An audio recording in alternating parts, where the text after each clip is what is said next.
What's up? What's up? It's your girl, Catherine Yancey. Welcome to K.D.Y Live. We're talking I'm sorry that happened to you. My guest today is Tanisha Hines. What's up, Tanisha? Hey. Hey, girl. I'm sorry that happened to you. Let's start off with that. Um, we're going to go ahead and jump into our conversation. Let me help you with these headphones first. Okay. There you are. Thank you. You're welcome. And you can turn the other way if you need to. All right. So, I know Tanisha personally. I consider Tanisha a friend. She's a one of the few people I'm a loner. So she can call me at any time. I'm pretty sure I can call her at any time. We can have some really transparent conversations. We have had transparent conversations over the years. And one of the things I love about Tanisha is that she doesn't mind sharing her truth. Okay.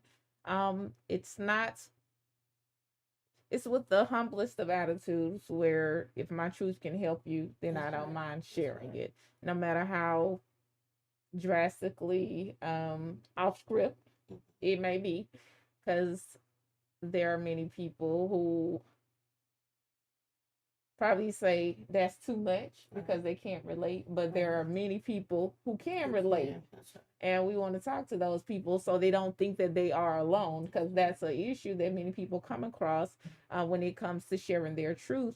They don't get support in sharing it because it's too much for people who don't have experience in those lanes. So they'd rather you be quiet so they can stay comfortable, as opposed to you telling your truth and where other people can realize they're not alone and this does really happen. And we can move forward and we can get to a better place. It takes a health journey to get to a place of total wellness. So you don't just wake up one morning after going through something traumatic and just being like, okay, well, I know Tanisha from church. Let's just start there, because I was going to say this statement, and I want to say that God will bring you through some things, but people want to just stop there and just be like, God brought me through it, but are you well? You know, that is a valid question, I believe, because a lot of times we will get through some stuff and we will be tormented for the rest of our life, having gotten through it physically, but have not worked through it mentally, emotionally, spiritually. Um, we're just gonna go. Of course, our subject matter here is I'm sorry that happened to you. That's them with some personal stuff in my life. So we stated earlier that the exception would probably be a person who has no experience with abuse or knows no one who has experience with abuse. That's the probably the exception. The norm would be either you or someone you know somewhere has experienced abuse. And it could be by the hands of a stranger, it could be by the hands of friends, family, boyfriend, husband, wife, mother, daughter, um, father, church member, neighbor. There is no exemption. No, it's not. As far as who the abuser could be, and there's no exemption as far as who the abused can be. It doesn't have to be a certain socioeconomic background that's affected. It doesn't have to be a certain religion that's affected. It can be anybody, rich, poor, black, white, Muslim, non-denominational, atheist. It doesn't even matter. Don't have no name on it. No name on it. So let's go and dive into your story. Tanisha is, how old are you now, Tanisha? 35. Okay, Tanisha is 35 now. Um, 4 kids. 4 kids. 4 great kids. I was just gonna say beautiful kids. I called her the other week, or either you called me, and I was like, I was just thinking about your son singing "Oh Happy Day" that time, and he was singing. He was tapping his leg. He had gotten into it, and I was just riding down the street one day, and I just thought of that song, and I could see him up there tapping his leg and just singing it. So, although you've been through some things, it's good to see that your children, of course, children will be children, but children are happy, children are grounded, and things of that nature. So tell us what age you can remember where something just wasn't right and you could relate it to abuse. Okay. I grew up in I was a single mom household. My dad was there in the beginning. Mm-hmm. Then I had my stepdad. But I grew up with my mom and my two sisters, and I could recall as a young girl some things were taking place, and it didn't mean that made my mom a bad person. My mom used to go to work, and some really traumatic things, such as men coming to the house uh, and things like that, to be with uh, one of my sisters, and they would, lay on top of me and my other sister. And to me, that's where the traumatic experiences started. About what age are we talking about Oh, for you I might and have your been like sister? maybe 11 or 12. Okay, and your sister. She's 2 years older. So. Okay. And, it's not to put any hate toward my sister, but things happen. Even if your parents are very active in your life, Oh yeah, things still happen. absolutely. Um, and you can have very hands-on parents, and they can give you very good guidelines and structure, and you can still step outside of those guidelines and structure and do something that is totally not what they planned for your life. I did many things that my mother and father did not guide me down the road to do. Right. So parents can do it all right, and the kids can still go all wrong. Parents can do it all wrong, and the kids can go all right. So this is not anything to do particularly um placing a finger on the parent. The parents definitely have to go to work. I did plenty while my mom went to work. I definitely was sliding out under the garage and doing my Mission Impossible stunts. But in hindsight, I, as a mother, everything changes when you become a mother. That's right. And you like, it's real dangerous. Yeah, it is. People really out here to take advantage of people. Yes, it is. So you said the situations would happen where men would come over while your mother was at work. Mm-hmm. I've definitely snuck someone in while my mother was at work. Right. So for those who have no idea what that must be like it happens. Yeah. So are these people that she is seeing, or no? Where do they my come mother from? didn't know these people. I'm not sure how they knew my sister. Okay. I just know that these were full grown men. These weren't teenagers. These weren't boys. And I remember two of them were my stepmom for my dad. Okay. His wife. They were two of her sons, and they were grown. And even to this day, I struggle with like laying on my back because they would lay on top of me, with their big sweaty bodies. And even now, when I lay on my back, I can't catch my breath because I still feel that, they had so much pressure on my little body, and even to this day, I still deal with that. Even though it's happened a long time ago, uh, it's still something I deal with today. A lot of times people will say that was a long time ago. You need to get over there. Right. You need to move on, go on with your life. And I agree to some extent. Right. We do have to do some work so that we can go on, but you just don't go on like nothing has happened. Right. So, there have been things that happen in my life, and I cautiously approach things that look like those things going forward, because I don't think that any experience is so you can keep repeating the same stuff over and over again. It teaches you to be cautious of certain things, and you relate triggers to the negative event. So for people, I've talked to people about abuse, different kinds of abuse, not just sexual abuse. And then there will be instances where it has been a long time since the act itself, and they are still struggling. And then somebody who has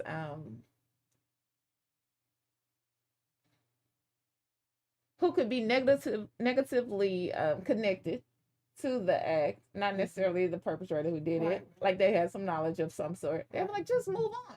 Because they don't want to take the responsibility of owning no way that happened. There's no way that happened. Absolutely, you're they will lying. There's say no way that ever happened. absolutely. I have had several guests to come on and say that that was the case. They were either told that it didn't happen or they were blamed for it Right. happening. And that just kind of trained them Yeah. that you can't talk about it. Yeah. So, and we're trying to push past that. This is an open conversation That's about right. abuse because it happens all the time. We have to change the narrative of it where we're protecting the people who are doing the That's right. abusing and not the people who are being abused. We have That's to right. shift the tables on that and make it uncomfortable for those who are abusing people Mm-hmm. because they get so comfortable that they keep on doing it and they get better and better at Yeah. it.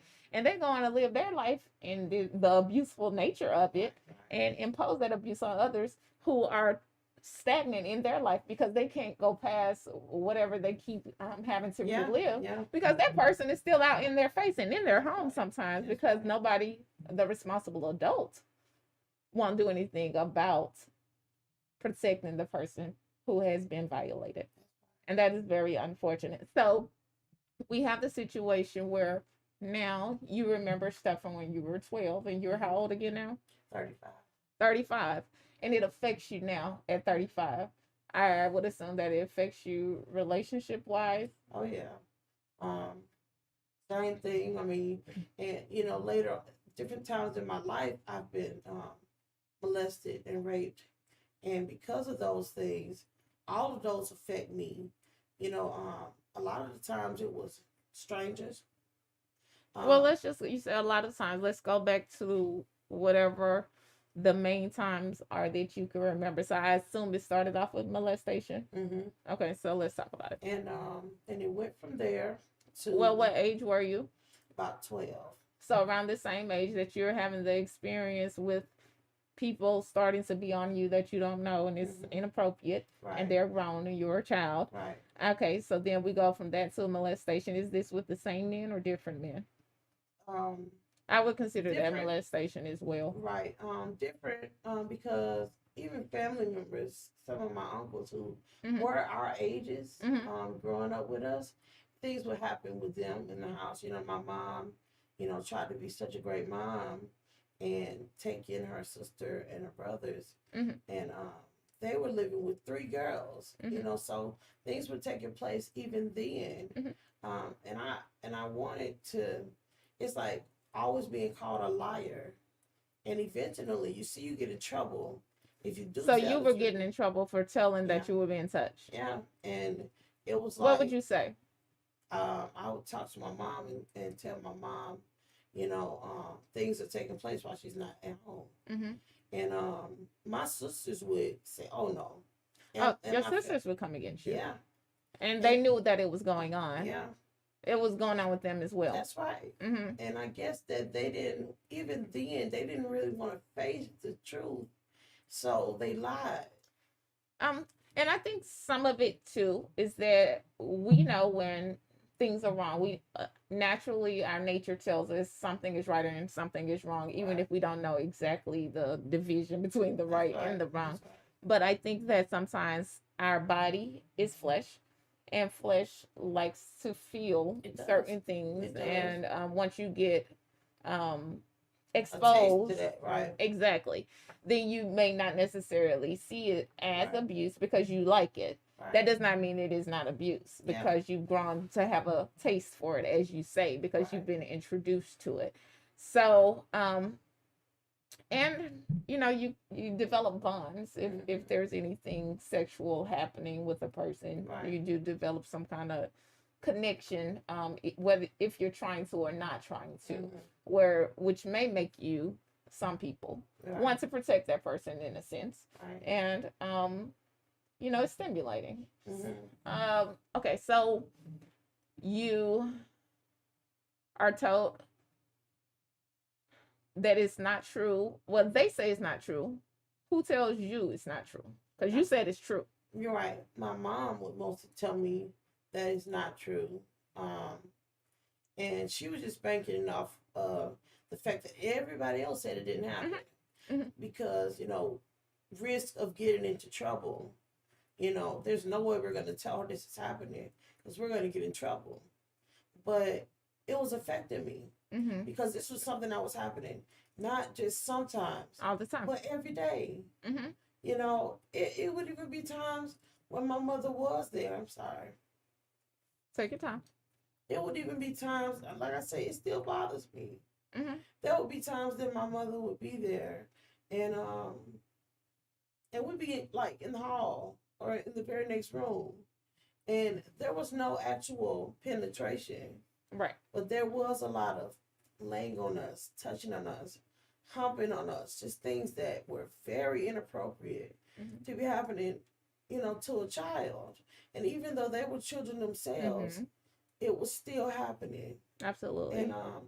and it went from there to growing up. Later on, I was angry. Mm-hmm. I've been angry most of my life at my Mm-hmm. mother. Mm-hmm. I felt like I was angry at her, and I don't went through yelling at her, cursing at her, throwing things at her, things like that, and I ended up going to jail because of it.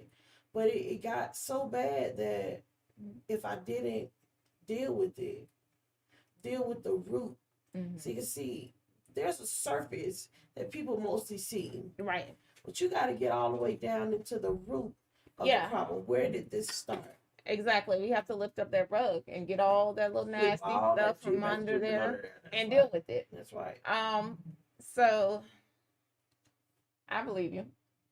Thank you. At this point, has anyone ever come back to you and say, I believe what you said and you know, I missed it. I'm sorry, but I believe you. Right. My dad. My dad is even though we've had our moments and our own thing happen, my dad believes me. And sometimes I think it bothers my mom that I'm so close to my dad, despite the things that happen between us. Um, Well, do you want to expound upon that? Of course, I know your story, right. and it's just a matter of what you're comfortable with, as far as what you would like to expose.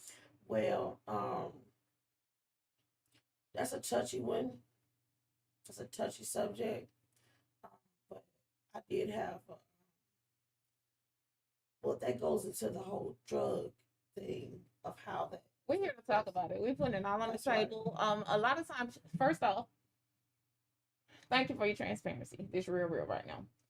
Um, a lot of times people, as you stated, would like to look at the surface. They want to say, oh, that person is angry. Oh, that person is promiscuous. Oh, that person is a drug addict. First off, I want to say you're not alone. Thank you. My very last guest that I had on said that she was abused by her sister in the home and there were other people in the home. Right. There were things happening while people were all around and the mother just did not know. Right. So it was not that you the only one with this story, so it must have been something you did. Stuff done happen in my life and other people's home. People are there. Happens. Mm-hmm. Okay. It just has to come to a point where we acknowledge that it's actually happening and that we're more vigilant going forward, knowing that it can happen, even with everybody all around everywhere. And we have to have some straightforward conversations. Not only letting our children know that they can talk to us, but talking to our children and letting them know what we have gone through. Because I want them to know that even if you don't feel comfortable going to grandma about it or talking to auntie or TT or even to each other about it, you can always come to me. Mm-hmm. And I have a very open relationship with them where it doesn't matter what they want to know. Right. The youngest two are 11.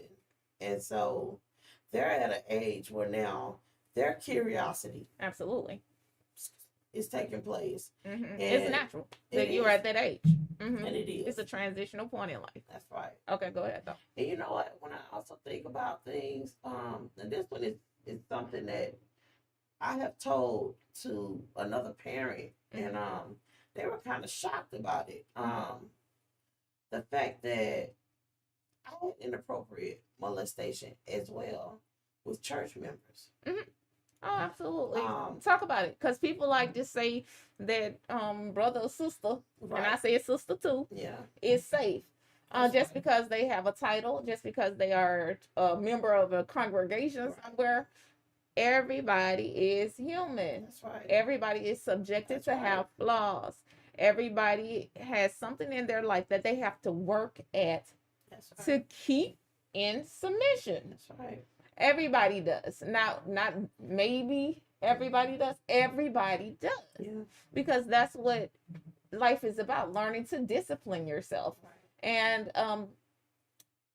you can have all of the titles in the world, all of the education in the world, all of the money in the world, all of the family support and prestige in the world. You can have the nicest of the cars. It does not matter. You are not exempt from having something that you have to deal with in your life and something that you have to keep in check. Everybody. So, happened in church. What age is that? And how did they have access from church members? We used to go to conventions every year, and we still do conventions. Yeah, state convention, national conventions. I definitely went to conventions. That's right, and we went to different camps, and it would be on the church van or the church bus or whatever the case may be, and it would be females. It wasn't the boys necessarily doing it. It was the girls. And what are we talking about doing? And I'm saying this because people really think that they're exempt. Yeah. And that it has a certain look, it has a certain age. Right. No, it does not. It doesn't. Okay, so go ahead. We're talking about females touching on the church bus. Right. So going into your clothes and all of that stuff. Yeah. Okay. So, I'm circling back. I interrupted you when you were getting ready to speak on your father. So tell us what that is. You said some inappropriateness. So I'll let you explain how you would like to. And this is real. I know fathers who have molested their children. I know mothers who have allowed their children to be abused. So this is real. You are not the only one. The whole point of this is so people know they're not the only one. You're not the only one. Okay? You're not the only one. Go ahead. With my dad, it didn't happen as a child. But the reason I feel that it got to the point of inappropriateness is he left when we were kids. What age? Maybe like 12 or 13. Okay. And so he might have left before then. But I didn't see him again until I was 18. Okay. 18, 19, I had, at that time I had my son. And going so many years without seeing my dad, I don't know if that is what put him in a place where this is not necessarily my daughter. Or, please don't try to justify him. Oh, no. There's no justification. Okay. But you're just saying. I'm just trying to see. You're trying to work it out in your head. Okay. But you know what? It was a lot of drug use happening on my part and on his part. Alcohol, drugs, things like that. So I recall him asking me, how much would I charge him to do something sexual? Okay. And we're gonna go backwards because people need to know the background that goes into that question even being asked. Right. Okay. But anyway, go ahead. How much would you charge him? Right. How much would I charge him for something sexual? And what does that do to you as a daughter? I've always loved my dad. I've always been really fond of him. Daughter with her father is something that's very sacred, and it's something that you would never expect anything like that. We've talked about it. At this point, I've forgiven him, and we have a great relationship. Even so much just asking a question like that, I wanted to know, where was your mind? What brought us to this point? And then it started with a hug. Let me hug you. But that hug that lasts a little too long. And it feels a little different. It does. That uncomfortable feeling of, why are you rubbing my back? Provocative way. Yes. And why are we hugging so close together? This doesn't feel right. It's where my mind was. But as an adult, people look at it as, well, you know what? You were to blame because you allowed it to happen. I've always loved my dad, and I wanted to So something did happen. Let's just be Something clear. did. Okay. Something did. I always loved him, so felt like I would do anything to make my dad happy. Mm. And even to that extreme, I felt so small Mm. when he asked me that question. And all I could think about is, you know what? At least it's not a stranger. Really? That's interesting, the thought process. Okay. And, afterwards, when I did speak about it to my family, How long did it take you to speak up about it? um, weeks, Okay. I was just ashamed at it, Mm-hmm. and I expressed it to my mom. I know my younger sister had found I told her about it, Mm-hmm. and she was confronting him about it, and then I confronted him about it, and Mm-hmm. my mom was so upset about hearing that Mm-hmm. happen, Mm-hmm. and he called us crackheads. Really? Oh, you guys just nothing but crackheaded whores. I'm thinking, And that's your oh, this is father my that you looked dad, up to, that you were very fond of, always have been. And and we to find spent out that's his perspective of how he views you. yes, and I told myself that's why it happened Mm-hmm. because this is he didn't look at me as his daughter at that moment. It was just I'm a man, she's a woman. Mm-hmm. That's all. Well, I had a situation where, and I wrote about it when I first posted. I'm sorry that happened to you. So if you've ever read that, then you probably heard this.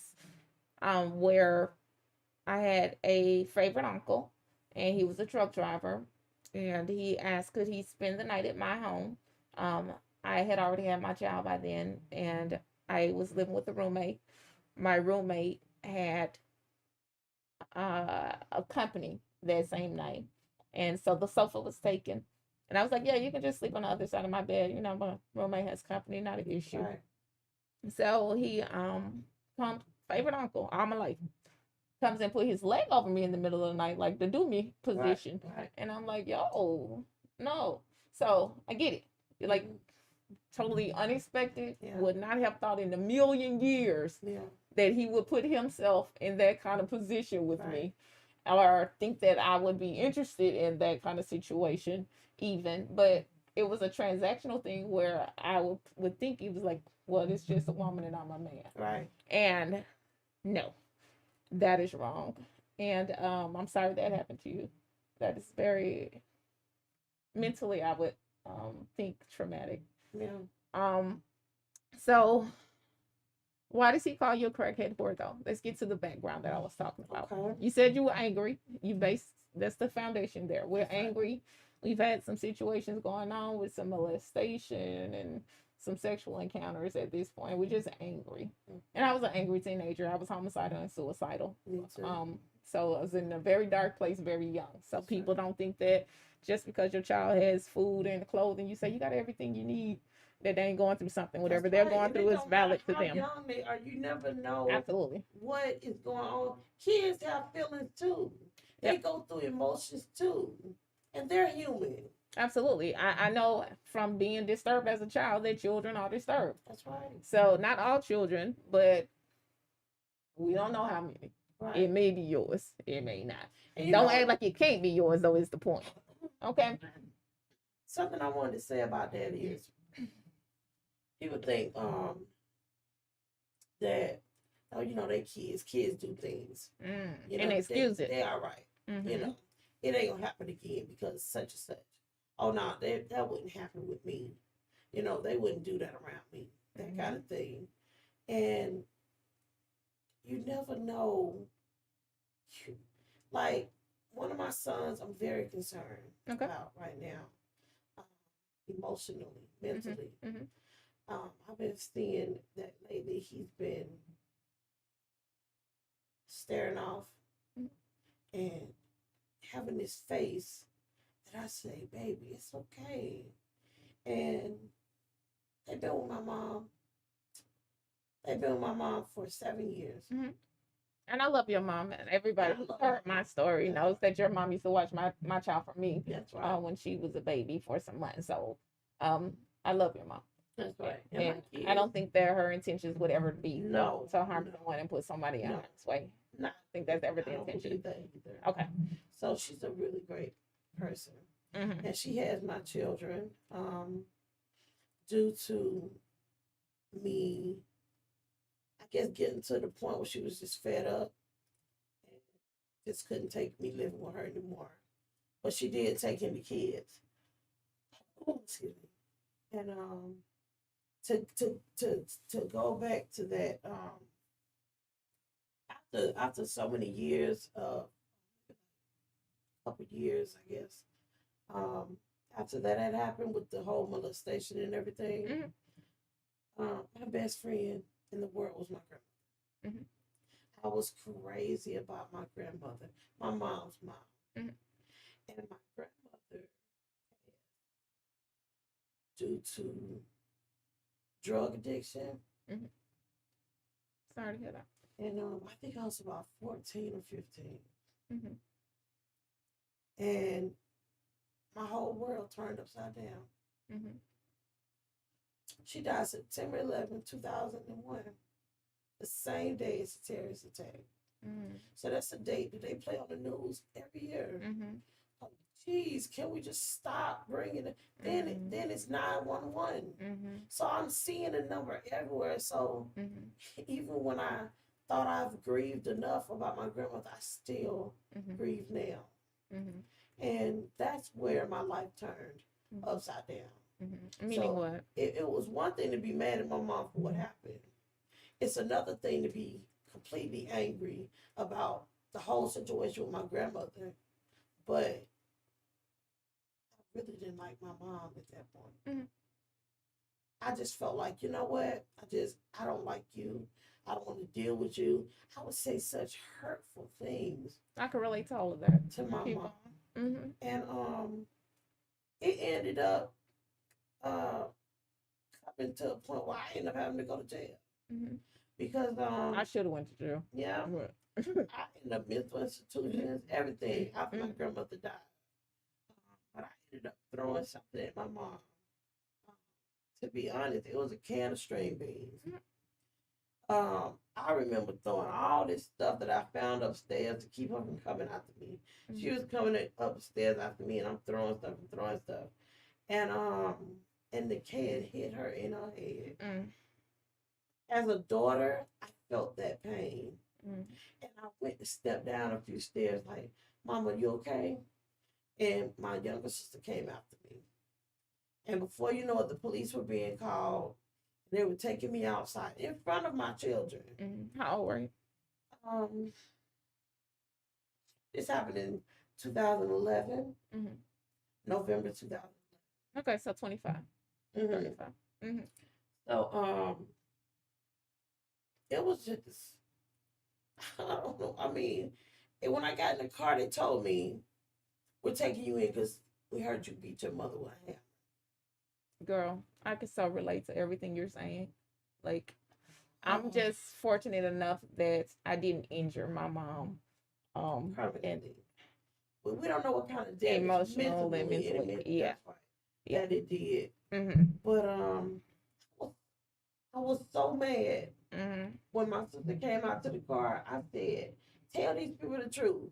Yeah, I threw the streaming can, but y'all know I didn't hit my with no hammer." And I was so mad. I'm in the police car, and so she was like, "Tanisha, I'm not gonna do that." And so I had told her, "You know what? If they take me to jail, they're gonna be picking you up in a body bag." Mm-hmm. And that one moment changed everything Mm-hmm. because it was like, okay, this is assault, but it's not gonna get too big a charge. But here now you got a terroristic threat. Mm. Because So, if you threatened to kill mm-hmm. somebody and you did it in front of the police, Right. this ain't finna stop. Mm-hmm. The thing that bothers me to this day is they never said I'm sorry. So it was I've apologized on my part many years straight. But that part about the hammer, adding on to the story. Mm-hmm. So there's a history of discord because you said that they lied earlier when you were talking about the cousins and the men and all of Yeah. that stuff. And So it's just making it look like all together. We know Tanisha, she the crazy one. That's what I was viewed as. I'm a crazy one. And this crazy one, oh, she's just, she got problems. Y'all know Tanisha, she how she is. She lies all the time. y'all can't see this, but as I'm here with Tanisha, Tanisha has tears in her eyes. What are the tears for, Tanisha?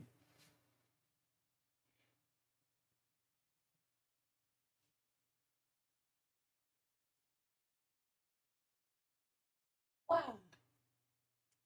Why couldn't you believe me?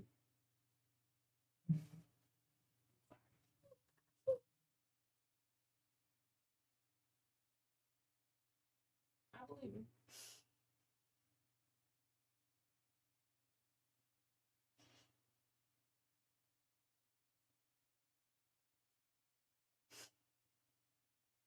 Hmm.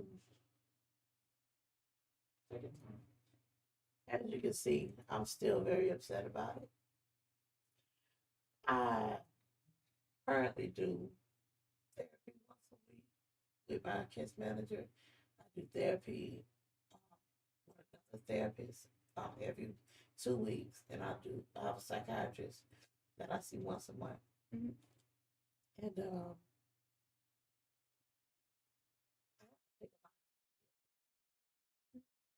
just to function in the day. Mm-hmm. If I turn to drugs. Mm-hmm. But now, I mean, medication is still drugs, Mm-hmm. but it's the legal drugs. And as long as you take it as prescribed, then there's nothing wrong with that. All right. I learned to not abuse anything else. But, once I'm going to tell you about the drugs. Okay. But once the drugs went away, now I got to feel everything. Mm-hmm. So all the emotions from even as a child, Mm-hmm. those emotions came flooding back. Mm-hmm. Yeah, even if we suppress stuff until we actually deal with it, Yeah. it's not gone. No. We actually, and even when you deal with it, doesn't mean that it's necessarily gone. It means that it's not in going to control you, and Right. you're emotionally stable surrounding the issues in your life. Right. Okay, so first off, I want to say for the why question, I had a professor in college, and this was life changing for me when she was like, I don't have all the answers. Like, she was just like, I just don't have all the answers. I'll never have all the answers, and I'm okay with that. When I started to be the person that was okay without having all the answers, that just freed me up so much. And it does. Because, excuse me, because I came from a background where you needed to know the answers. If you did not know the answers, you would respond with, I would go find out and get back with you. You know, but to be okay with just, I don't have all the answers, and that's okay. The other thing that was life changing for me was when I got to the understanding that most things that people do have nothing to do with me. Don't take it personally. Once you free yourself up from taking everything and making it about you, how everybody is responding in your life or playing a role in your life, it usually has nothing to do with you and everything to do with them. Mm-hmm. And whatever are the pieces are that make up whatever got them to that point. That's where right. They are, to behave the way they are, to think the way they are. We don't know. There's so many factors and variables that go into making a person who they are. We would have to know every encounter that they've ever had in their lifetime, every encounter that every person that they have encountered have had in their lifetime to make them be at that place and time and behave the way that they do. We would never know all of those pieces. So we have to free ourselves up from thinking stuff is about us when it ain't about us. It ain't about us. No. But go back to the drug use. You said that. So once my mother got my kids, now I think at 14, 15, I tried marijuana. It was nice. I'm not gonna lie, it was nice. Seemed like it what was nice about it? I've never smoked. I never had a desire to. Well, it puts you in a high that makes you feel good. Make you feel like singing, dancing, running. So happy place. Yes, a happy place. Okay. So it doesn't necessarily numb you, but it makes you feel happy. So because of that, okay, I can deal with this. Then it was the drinking. The drinking might have started first. I think I tasted my first Alizé when I was a teenager. My Mm-hmm. sister gave it to me, and it was disgusting. Mm-hmm. I said, "Oh, I don't want that." And then beer tasted like earwax, so I didn't want that either. Mm-hmm. But slowly but surely, Your palate adjusted. that's right. Yeah, I used to drink as a teenager. I Mm-hmm. didn't smoke or anything. I didn't like that. But I didn't even like drinking, but I did it anyway. Like Mm-hmm. it tasted disgusting. And Yeah, then yeah. very young I learned that I was a sleepy drunk. And so I would sleep a whole straight 24 hours after I turned up something. So I just stopped drinking early. All right. But the point is, people do stuff, people try stuff, kids try stuff. That's right. Don't act like it can't be your kid. I I'm keep telling telling y'all. But But I stay on it with my children yeah. because I watch their every move, Mm-hmm. and that's why I'm a little concerned about my 13-year-old because it seems like he getting to a place. He always say, "Why me? Why does it gotta happen to me? Why does she gotta call on me? Why do I have to do everything? Why can't I just be a child?" So I'm hearing him, Mm-hmm. and I'm reaching in trying to figure out how can I help you. Mm-hmm. So at this moment, I'm currently working on getting my children back. Mm-hmm. I just started receiving disability, Mm-hmm. and I'm very happy about Mm-hmm. that. That's years of worth of Well, trying. I know the work that you were doing to even be on the pathway to Right, getting your kids right. back, because you were still on drugs That's when right. When they when the first were, situation was going on where you didn't have right, access to them right. even That's right. because of drug issues. Mm-hmm. So we'll get to the alcohol, marijuana. Mm-hmm. The drugs came after my mother got my kids. Mm-hmm. Um, she might have had them for like I got a phone call from a defects worker, and and I probably hadn't had my kids about a month. They had been up there with my mom, Mm-hmm. and so I was thinking, okay, so Mama, I'm coming there to see about the kids. That's what my mind was at. But when a lady called me, she said, "Well, we're defects, and we found out about your kids are living with your mom." So I said, "Well, I go up there and get them if it's a problem." She said, "No, if you go to your mother's house, we're gonna arrest you." And I was like, "What?" And so Mm-hmm. she was just like, "Your kids are gonna be with your mom for now." So And what was the determination for that? Why did they say that? they said abandonment, Mm-hmm. that I basically abandoned my children. Abandonment in Georgia usually means no kind of interaction for 30 days. Right. So was that true? Yes, it was. Okay. So according to the statutes that we have in place, right. You had abandoned your kids, Yeah. and then the defects had stepped in. Yes. And once I got that phone call, I called my mom, and so she was just like, "Tanisha, don't call me," mm-hmm. 'cause she was still mad.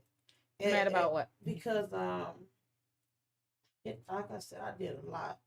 I just want you to state that it was a valid reason for her to it be was definitely a mad. valid reason because Okay. all the years of cursing her out and yelling at her, Mm-hmm. at this point, the reason she ended up putting us out was because I had a relationship with a female, Mm-hmm. and I had let the female come in her house. First, we were sleeping in the laundry room, Mm-hmm. which is right outside the house. I was allowing her to sleep there so I could spend time with her. I go out there. So she was homeless? No. Okay. She has parents, and she was living with her parents, but she'd rather sit out there and sleep outside with me, okay, than for her to go home. And the same-sex relationship is a whole different situation. How'd you get involved in that? Like I said, to be honest, I've always liked women. Mm-hmm. It's something that I don't. It ain't nothing that I seen. It ain't nothing that nobody introduced to me. Mm-hmm. But as long as I can think back, I've always liked girls. Okay. That's always been a thing. Now I'm working on me, and even though I may look at a female, I ask God to help me through it because I don't want to be that way. What's that way?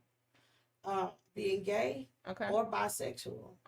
I've been that way for so long. had very inappropriate relationships with many men and women, um, even married couples, you know. And so, I mean, the things people don't know goes on in this world, they really go on. I mean, that's the point of the show, and that's why it's no holds bars here. And whatever is real is real. Yeah. And let's stop acting like it ain't real. Right. So back to your kids get defects call. I started smoking crack that day. So that was your spiraling point. Yes. You had nothing else to anchor you for. That is all I felt like I had left, because the kids. Once my mother had told the whole family about, you know, me doing this and doing that and doing this and doing that, it was so much to say about what I had done, and I had done a lot. But once she had put it out there, don't help her. Then to hear now, only thing I got is my kids left. And now you're telling me I can't even go to them. My whole world was crushed. And I remember going in the house and telling my girlfriend what the lady said on the phone call. And we were staying with some man we met on the street, but he was nice enough, seemed, to let us move in with him, named Michael Jackson. I said, okay, his name Michael Jackson, he got to be cool then. You know, and we thinking, she grew up in a background where she and this is church. A grown man, and y'all teens. Yes. No, we're not teens. Oh, how old are you? We're grown now. Oh, you're grown. Oh, because 25 when you started the drugs and stuff. Right. Okay. So we grown at this point. And so it was like when we didn't know about drugs, really. We knew about marijuana, maybe drinking, but nothing more serious than that. So me and her would smoke weed and drink. But I wasn't even a smoker or a drinker. Just every now and then. I mean, just hit it a little bit and that's it. But you know, he had let us live there, said $150 a month. So I'm thinking, okay, well, we used to see people walking around always looking at the floor. Everybody used to have at his house, be looking at the floor all the time. So they zombies, basically. Yeah, so I'm trying to figure out, you know, to us, we think it's funny. We laughing at it. It's not funny. Because then we got introduced to the crack. Did you all know they were using crack before? No, because they said, hey, we got something that make you feel better. We got something called hard. You want to try it? And so I'm thinking. So it just had a different name. Yes. See, they call crack hard. They call cocaine soft. They call heroin boy. You know, they got names that they make it, try to tone it down a little so it don't sound so bad. So all I knew is my grandmother died from crack cocaine, and that my grandfather did crack cocaine and heroin. I knew those things. So of course, if the man said, "You want to try some crack?" I don't know, no, you tripping. But that's not what he said. So, you know, I'm in this mind frame. Oh my goodness, my kids. You know, this is where my head at. So he blew the smoke in her mouth and she blew it in mine. And that's all it took. Now we want to hit our own piece. And from there, it went from doing it once a week, doing it twice a week. Now we're doing it every other day. Now I'm meeting people out here. You know, that went from, once you start and you start doing it more and more, she would go to work and people would come to Michael Jackson's house, and I wake up, people got their hand in my clothes. These different men got my clothes pulled off, or they touching me, or they standing over me with a gun in my head saying, hey, wake up. So I'm waking up saying, what's going on? And I'm trying to go out there and see what's going on. Mike, what's going on? And so he's like, no, you okay, you okay. And I look up, it's like 6 dudes in this room. And they said, we already paid for you. We paid him for you already. So that was the trick to pull you in to actually just be sex trafficked, basically. Yeah. We already paid for you. You're not leaving this room. So that's important, because a lot of that, and I'm sorry that happened to you as well, a lot of that is going on. These kids are running away from home. Yeah. And they're thinking that they found a safe haven in these grown men. And it's even women recruiting now too. A lot of young women are recruiting now. A lady told me that her child was approached by someone she went to high school with, and they were like, you know, we're a part of this sisterhood group. We're doing a lot of uplifting and stuff, and we just do stuff together. And she invited her out somewhere. She's like, I'll come and get you. And the girl was like, no, you can't come and get me out. I'd like to drive. And she was out, because they need you to not have access to Right. anything or To anyone anything. else once you get to wherever That's they're right. going to take you. That's right. So be cautious out here, ladies. That's why, And and never get in cars with strangers. let's talk about that because you have a issue with that. This is a tough one, I know.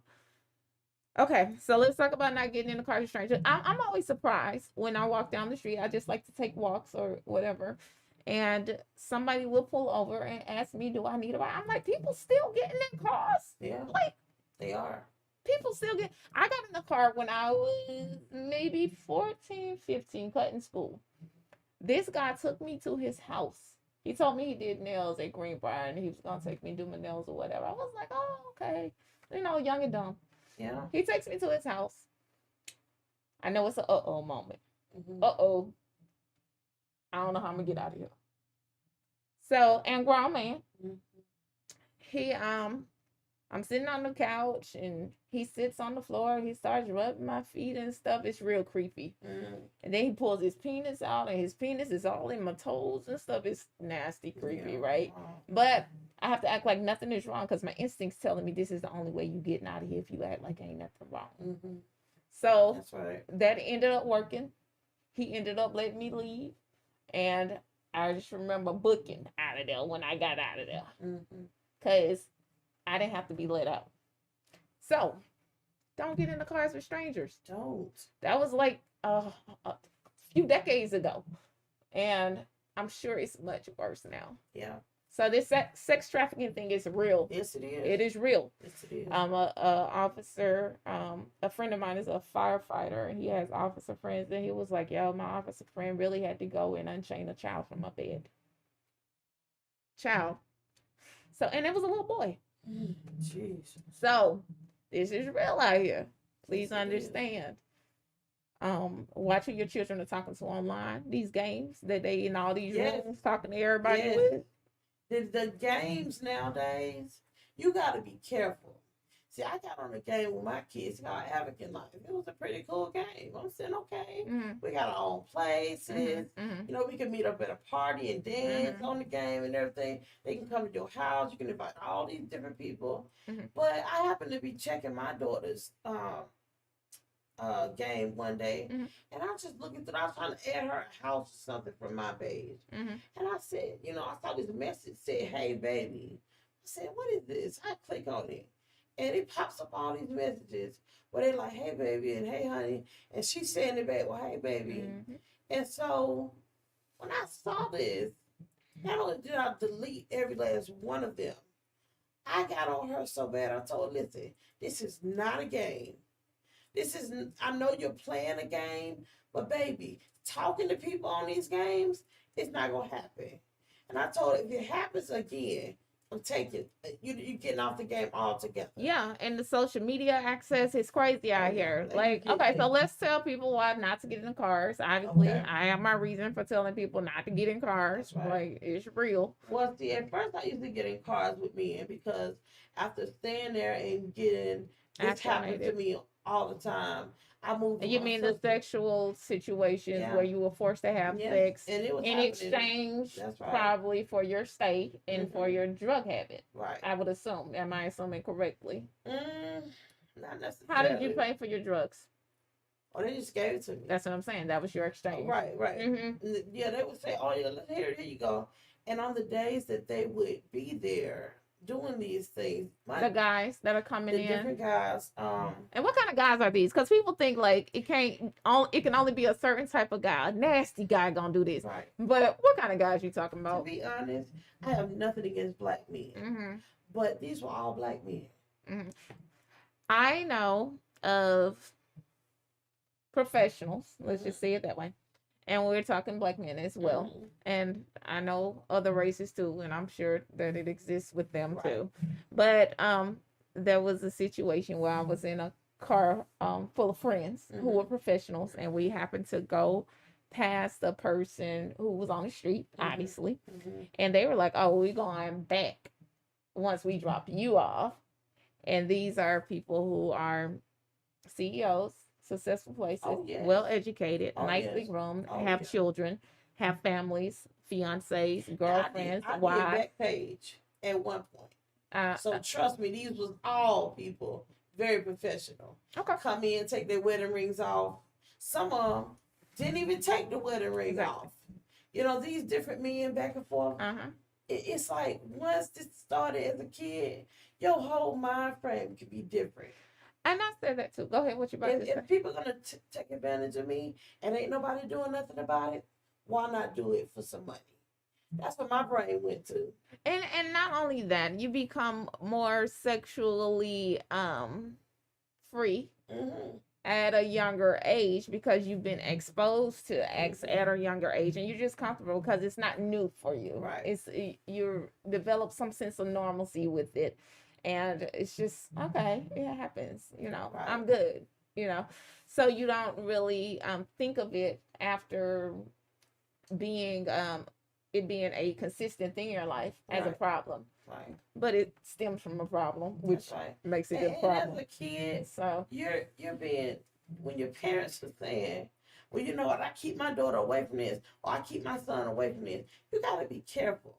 Because usually the things you telling them they can't have, they can't be around is exactly what they're gonna go to. people want what they can't have. They It's want always what they going to can't be a have. true thing, and that's why we are talking about that dealing with discipline Right. in yourself and that Right. individual walk that everybody has to do Right. to keep themselves in shape. Right. There is something that can move somebody. Mm-hmm. What moves you may not move me. What moves Right. me may not move you. Right. But we all have something that we have to work on keeping in check. That's right. Okay, so getting in cars with strangers. Mm-hmm. Go ahead. And so I don't know why I keep. You're fine. Mm. So so I ended up meeting these guys who used to come over there all the time. Before you know, it was just what it was. You know what I mean? It was just. And this is the house where you where I were was doing the living drugs at. at Mhm. and having the Right. sex trafficking stuff Right. happen. So I said, you know what? If I'm gonna be here, it's just. One of the guys came up and he was like, I stopped. I said, "What's up, man? You got a cigarette?" And he said, "Yeah, I got a cigarette. It's down here in the car." So I said, "Okay." I mean, I had no shoes, Mhm. no coat. It was cold outside. I had a little dress on. I said, "Well, let me just." My girlfriend was upset. I said, "Let me just run down and get a cigarette. I'll be right back." And this is from the house that you were Staying staying at. in. Mm-hmm. So I run down the stairs and um, it's two other guys that I know or thought I knew in the car. So I said, "What y'all up to?" He said, "Man," he said, "Man, sit in the back smoking a cigarette." So I was like, "Man, let me just get up here." So I'm just sit right here for a minute. But he had already put the door in car lock. Mm-hmm. So when I shut the door, I'm not knowing that this door is not gonna open. Mm-hmm. So as I'm in the car smoking a cigarette, he gets in the car and pulls off. So there's me and three dudes in the car, and they just like leaning over, touching me. I'm saying, "Y'all tripping." And they say, "Here, drink you some," and I'm drinking the bottle with them. But So I'm you feeling like still not thinking that it's anything about is to go wrong. south. You're like, Right. they crazy. I know them. Because I know them. Mm-hmm. In my mind, see, when you're raised in the church, you go to school, you go to church, you go home, you go to convention, you do all these different things. Mm-hmm. You feel that Mm-hmm. everybody just as nice as you are. But that is not the reality we live in. Mm-hmm. Some people are monsters. Absolutely. I mean, they don't care anything about. I mean, some real bad stuff can happen. And I remember riding with these dudes, and we just riding around this. They're like, "Hey, we got some cocaine." I'm thinking, okay, cool. You had tried coke before then? No, but I had tried crack. Right. So I said, well, sure, that's cool. Once you go to crack, I feel like, what else is there? I tried crack and cocaine, marijuana, and alcohol. I never went any further than that, and I thank God for that. Mm-hmm. But it went from those drugs to the guys ended up taking me to an abandoned house. They told me when they got there, they said, come on, get out the car. I said, no, I'm not getting out the car. They said, oh, you're gonna get out the car. So then the guy pulled his gun out, so I got out the car. You had already done a line and drunk and right. Mm-hmm. But I'm still in my mind frame. Well, I noticed that something's wrong here. So when I get out the car, I'm thinking, okay, you know what? I might as well do what they want me to do so they don't kill me. Mm-hmm. So when I go in, it's dog poop everywhere. Oh gosh. it's just we stepping over dog poop. And my whole mind frame is it's three dudes. What side of town is this? Do you know where the house Lithonia. was? The Lithonia. house is in Lithonia. It is. Um, and ain't no telling how many women they've done this to. And I asked you specifically to say what the house was, just in case somebody's listening to your story, they can relate to it. But go ahead. So they ended up. Okay, well, you got three places we can put our private on you. So we can't do them all at the same time. I said, yeah, yes. They said, yes, you can. So one of them said, okay, well, you sit on me. And if this happens here, and while you're doing that, I need you to give him some oral sex. So I'm thinking to myself, do it. So you can live. Yeah. And after they finished, they took me back and dropped me off. Like nothing happened. Like nothing happened. It messed me up so much that It was another young lady came on, said she was raped and they took her. Yeah. Like nothing happened. So took me back. Okay, so go ahead. We'll see you later. And I remember going upstairs and I got in the shower with my clothes on. And I just turned the shower on. And my girlfriend came and said, what's wrong with you? Where you been going? You been gone. Where you been? I ain't say nothing. I stood in that shower and I cried. What were your thoughts? What just happened to me?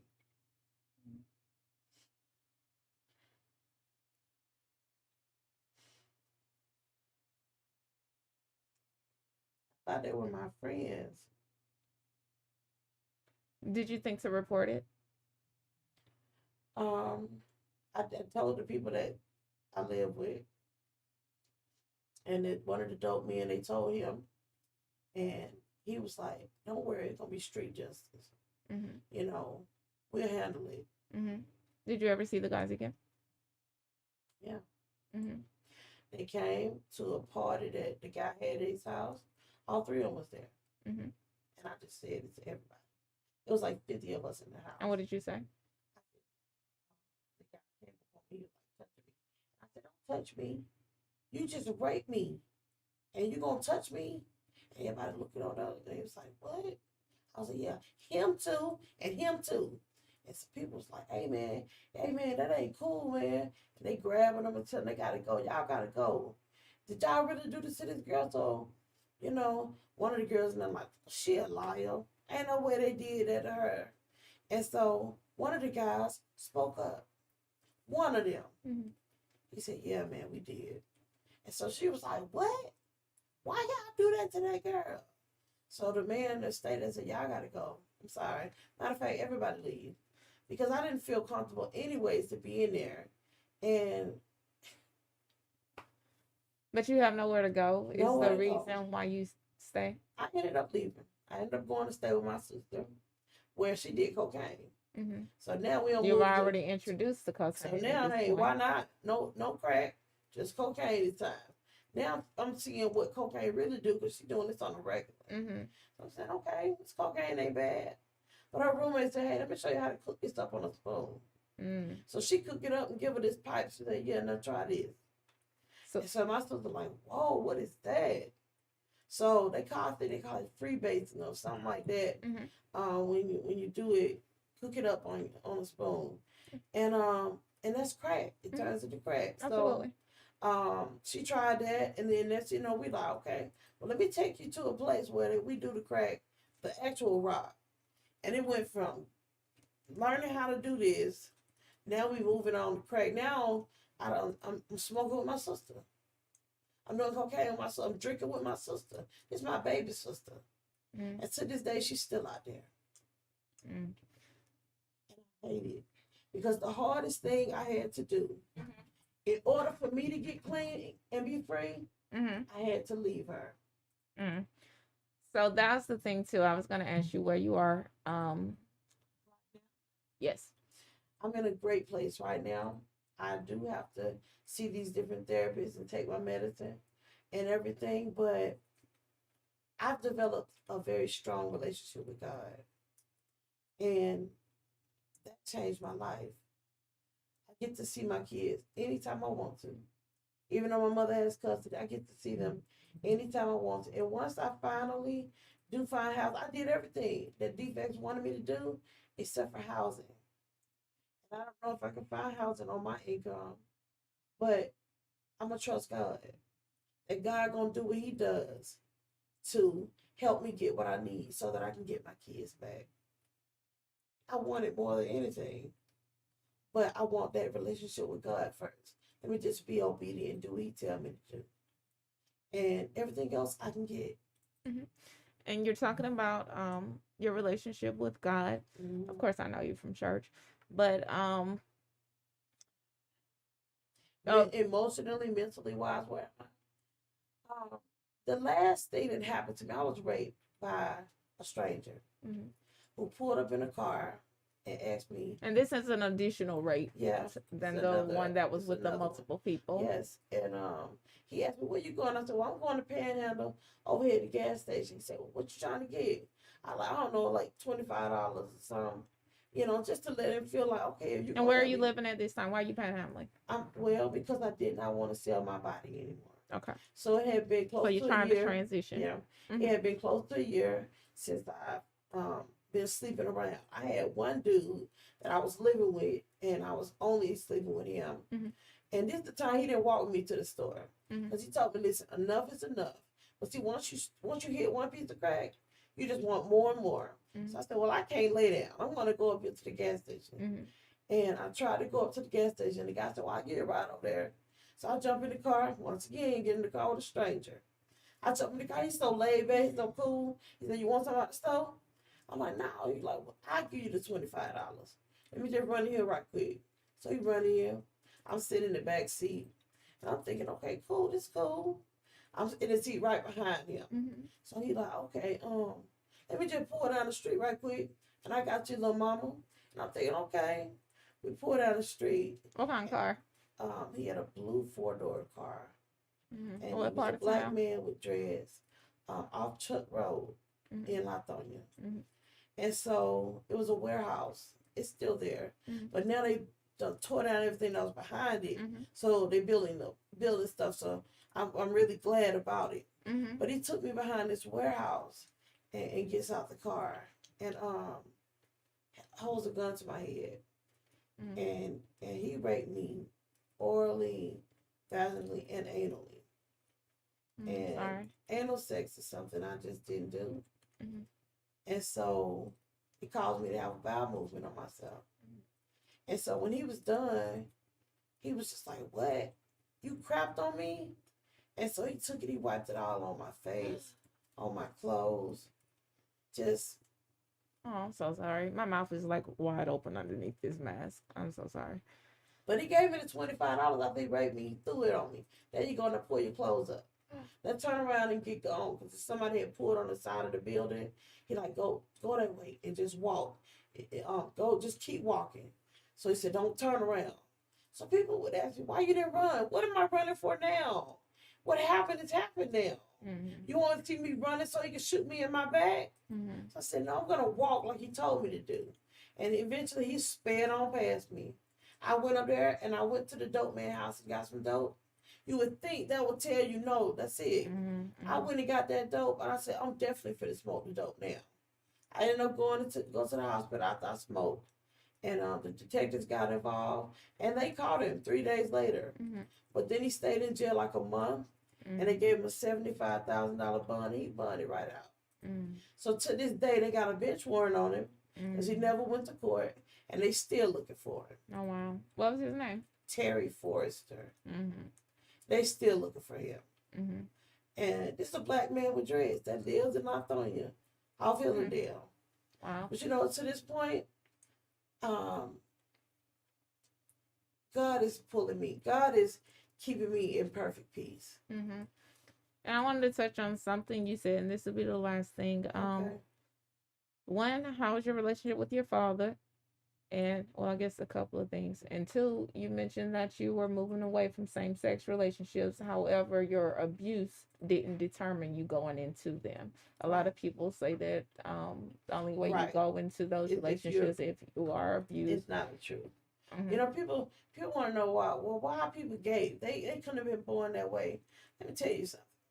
One thing I am is I'm real, and I'm keeping it real. Hey, there was nothing I was exposed to that would have turned me in that direction.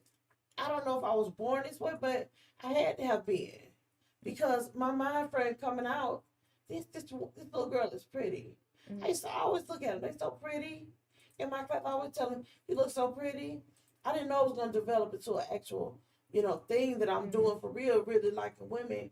But that was my choice. But you feel that that's not something that happened because of no, not because of what happened to me. and it's not something that you feel that God is pushing you to do either, because Oh you no. said in your relationship Oh you're no. trying to. I don't believe God wants me doing that at all. And I don't want to do it anymore for the sake of my kids. But my oldest son at one point asked me, "Mom, I thought you said the Bible said man and wife." I said, "You know what, baby, you're right." Now I'm still really good friends with my ex. She's a very good friend, and it's nothing like that anymore. She respects the fact that I'm done with that. And So. how's it with your father's relationship with you? Well, we have a great relationship. We have a really great relationship. We talk all the time. I talk to him every day. And when I get on the phone, I say, "I love you." Now, on Father's Day, I did write to him and I told him how I felt. And we talked, we cried. He apologized. He said he'll never go back to that place again. He's so sorry. He apologizes pretty frequently. But you know what? I love my dad. And I love my mom. And I'm grateful my mom got my kids. And one day, I do believe I'm going to get them back. And the name of the show is, of course, I'm sorry that happened to you. So I'm very glad to hear there's some people who needed to say that to you, have said that to you, and I'm sure there are people in our lives we have to go back and say that to as well. I always say that it just is a place of being empathetic with the person, where you can genuinely just say, "I'm sorry that happened to you." And you know what's the best thing I've ever heard is sometimes you gotta accept an apology you're never gonna get. So I forgave all the people that raped me. I forgive my mom for never believing me about what happened as a kid. It's hard because she still thinks I'm lying. But I forgive her. I forgive my sisters. It's all right. Y'all still don't want to be honest. That's on y'all. So you think it's really started with them just not supporting you when you were first trying to tell them when something was going wrong when you were young? And now that there's no more drugs involved, now I had to face my truth. Everything that I've been through in my life, it all flooded me at one time. So that's why the psychiatrist gives me the medication like she does. Okay, we're going to kind of suppress it, but we're going to take off a little bit at a time. Do your therapy, we're going to take off a little bit more. Yeah, I always tell people what's at the core of when you take all of these layers of stuff off is who you are. Yes. And you have to get to know you without all of this stuff. I love me. I did not used to like myself. Yeah. But I love me now. All right, so we're getting ready to close out. Thank you for coming in, first off, and sharing your truth and being so transparent. So how can we find you online, and tell us if you have anything going on that you would like us to take a look at or support? Well, my baby's calling me. I go to my Facebook is Tanisha Watch God Work Hines, and email address Tanisha's for her kids at gmail.com. Yeah, you never know who will reach out and be like, "Yo, I can totally relate to what you're saying." Every time I do these talks, somebody's always like, "I can totally relate." So even with us coming from different points, I can relate to so many things that you're saying because it's a real life thing. So there's no respect of person when it comes to abuse. No, it's not. Not at all. Any last words of advice for those who have experienced some issues that they're not dealing with? It's okay. Talk to somebody, because those traumas can lead to a lot more. And don't be afraid to open up. Even if you're afraid to open up to your family, get a therapist. You got to talk to somebody about it. Don't keep holding it in, because secrets keep you sick. And I'm not sick anymore. And I feel good. I'm just being honest. And God is good. Absolutely. And I'm so glad that you are following up with the need for professional help. That's right. As well as personal help, friends, family, church, all that counseling is good. Yes, These it is. people who have gone to school for it, they've heard these stories and many more, and you're not alone. That's right. So don't think that, they're going to be looking at you like you crazy No, and they're think, not. no, they're trained No for this. judgment. No judgment. Exactly. All right. So thanks again for coming on K.D.Y Thank Live, you. Tanisha. I will see you all next time on K.D.Y Live. And you can follow me online at Catherine Yancey, MsMZ.KDY. And see you next time. We've been talking. I'm sorry to have it to you. K.D.Y Live.